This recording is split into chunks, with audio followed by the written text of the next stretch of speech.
Feeding picky eaters is not easy, and so today I have 10 tips to make it easier to feed picky eaters. Hey everyone, I'm Jill Castle. Welcome to my YouTube channel. If you've been here before, awesome. If this is your first time, hit the subscribe button below and ding the bell so you get a notification every time I release a new video, which I do every week. Today we're talking about picky eaters, and I'm giving you 10 tips to help you manage them, feed them, enjoy their presence, and not go crazy.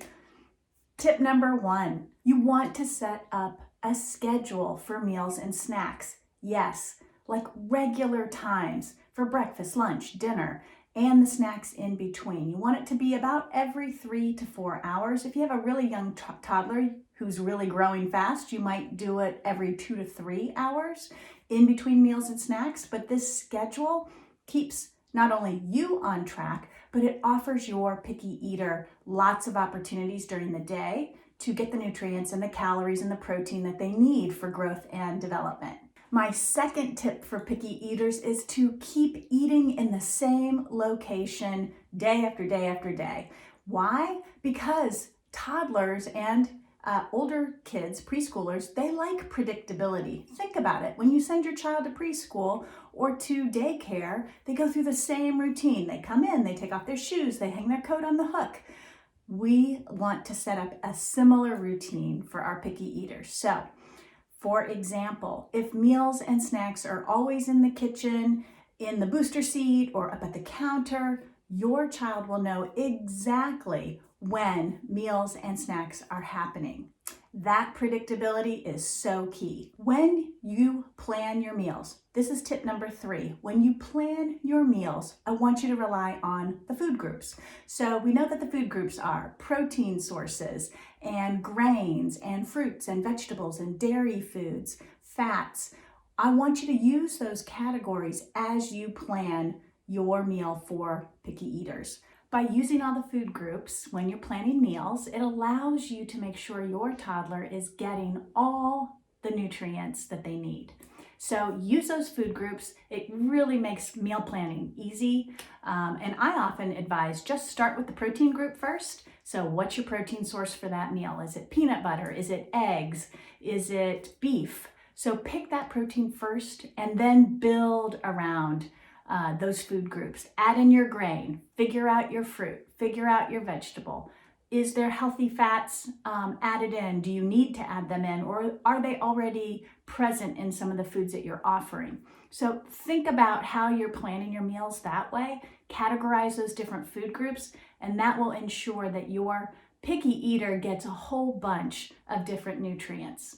And we'll talk about whether or not they'll eat them or not in a little bit, but your job is to make sure those meals are nutritious and on time and in a regular location. That will help picky eaters dive in and be more inclined to eat than not. The fourth tip is all about snacks. So rather than putting little cups of cheesy crackers in a closed baggie or a Tupperware, or for your picky eater to just eat on the go, I want you to apply that same structure for snacks.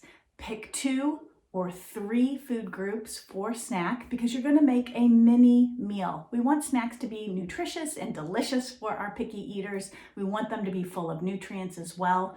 So when you're planning snacks, figure out at least 2 categories of food groups that you will offer your picky eater. So it might be that you're offering a protein source of peanut butter and a vegetable, celery, or you're offering hummus and you're offering crackers.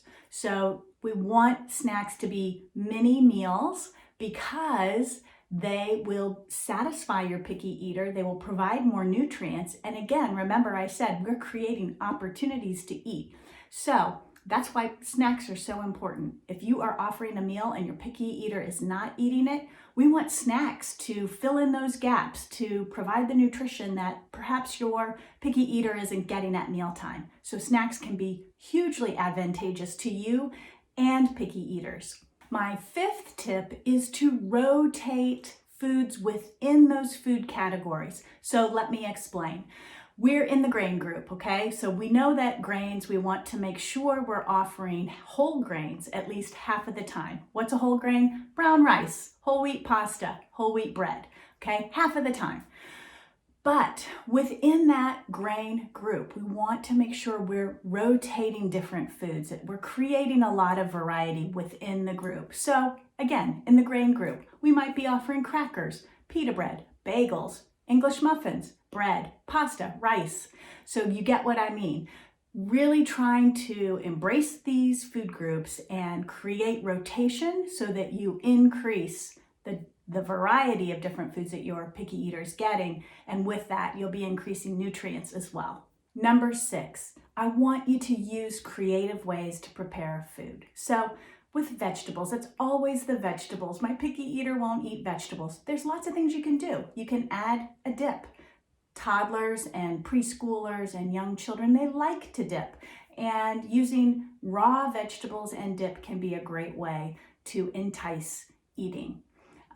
Roasting your vegetables is a great way to bring out the sweetness in vegetables. So that's another way to serve food in different ways. You can skewer things, so cheese and fruit or cheese and veggies.